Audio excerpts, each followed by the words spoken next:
நம்ம என்ன பண்ணோம்னா ஃப்ரெஞ்ச் ஃப்ரைஸ் தான் பண்ணோம். அதுக்காக நான் ஃபஸ்ட்டே உருளைக்கிழங்கு அரிஞ்சிட்டு கொஞ்சம் கோல்டு வாட்டருக்குள்ளே போட்டு ஒரு 20 மினிட்ஸ் கிட்ட போட்டு எடுத்துக்கிட்டேன். இப்போ ஹாட் வாட்டர் ரொம்ப கொதிக்கணும்னு இல்லை, கொஞ்சமாக கொதித்தாலே போதும். அதுக்குள்ளே அந்த ஃப்ரெஞ்ச் ஃப்ரைஸை போட்டு வச்சுருக்கேன். இனி கொஞ்ச நேரம் அப்புறம் இதை நமக்கு ஒரு 10 மினிட்ஸ் அப்புறம் நமக்கு இதை எடுத்துடலாம். எடுத்து கொஞ்சம் என்ன இதில் ஒரு துளி தண்ணி இல்லாத மாதிரி எடுத்துட்டு ஒரு ஒரு டிஷ்யூ பேப்பர் ஏதாவது வச்சு அதோட தண்ணி எடுத்துட்டு அதுக்குள்ளே கொஞ்சம் கார்ன்ஃப்ளவர் சால்ட்டு போட்டு எடுத்துடணும். இது கூட கொஞ்சம் சால்ட்டு போடணும். ஃபஸ்ட்டே சால்ட்டு போட்டு கலக்கி எடுத்துருங்க. நான் மறந்தனால நான் போடலை.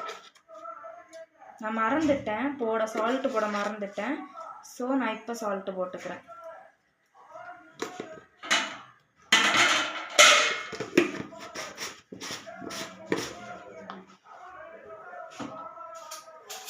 இது நீங்கள் ஃபஸ்ட்டே சுடு தண்ணி எடுத்துகிட்டு உடனே சால்ட்டு போட்டு எடுக்கணும். ஆனால் நான் மறந்தனால நான் இப்போ போட்டு சால்ட்டு போட்டு வச்சுக்கிறேன்.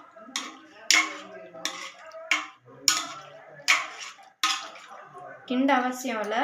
ஃபஸ்ட்டே சுடு தண்ணியில் சால்ட்டு போட்டு எடுத்து உங்களுக்கு அவசியம் இல்லை. நான் போட மறந்தனால இது இப்போ நான் மூடி வச்சுக்கிறேன். இனி நமக்கு இது ஒரு 10 நிமிஷம் அப்புறம் பார்க்கலாம்.